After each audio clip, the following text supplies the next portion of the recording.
मेरा नाम डॉक्टर फातिमा हुसैन है। ये 4 बच्चे यहाँ DHQ हॉस्पिटल टोबा टेक सिंह में पैदा हुए हैं। बच्चों की हालत जो है वो नहायत नाजुक है, लेकिन हम अपनी पूरी कोशिश कर रहे हैं, बेहतर से बेहतरीन बच्चों को दवाइयाँ जा रही हैं, ट्रीटमेंट कर रहे हैं। हम पूरी भरपूर कोशिश कर रहे हैं कि बच्चे जल्द सेहतयाब हो जाए।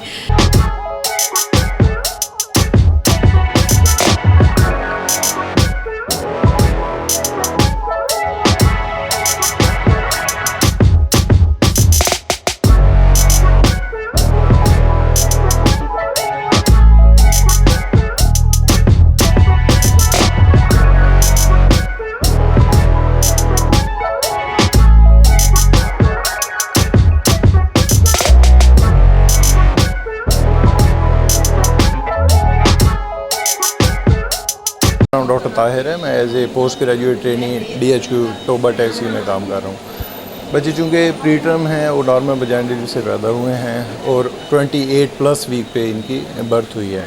4 बच्चे थे और काफ़ी क्रिटिकल कंडीशन में हमारे पर रिसीव हुए हैं, लेकिन डॉक्टर्स की मेहनत से और अच्छी ट्रीटमेंट सारे कंसल्टेंट्स ने और डॉक्टर्स ने सारी ट्रीटमेंट अच्छे से की है।